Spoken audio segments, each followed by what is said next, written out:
آگے بڑھتے ہیں اور خبر شامل کرتے ہیں گجرانوالہ سے، جہاں پر پی ڈی ایم کی قیادت نے گجرانوالہ میں اپنا پہلا جلسہ منعقد کر دیا۔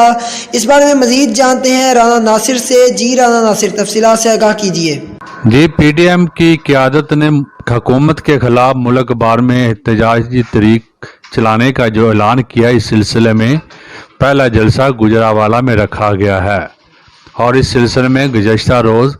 پاکستان مسلم لیگ نون تحصیل کاموں کے زیر اہتمام ایک تقریب منعقد ہوئی،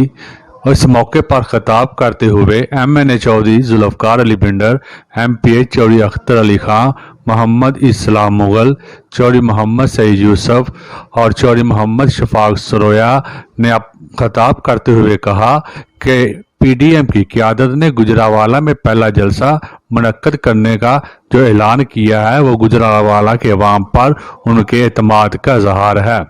اور اس پر پورا اترنے کے لیے پاکستان مسلم لیگ نون تحصیل کاموں کے کارکن اپنا بھرپور کردار ادا کریں گے۔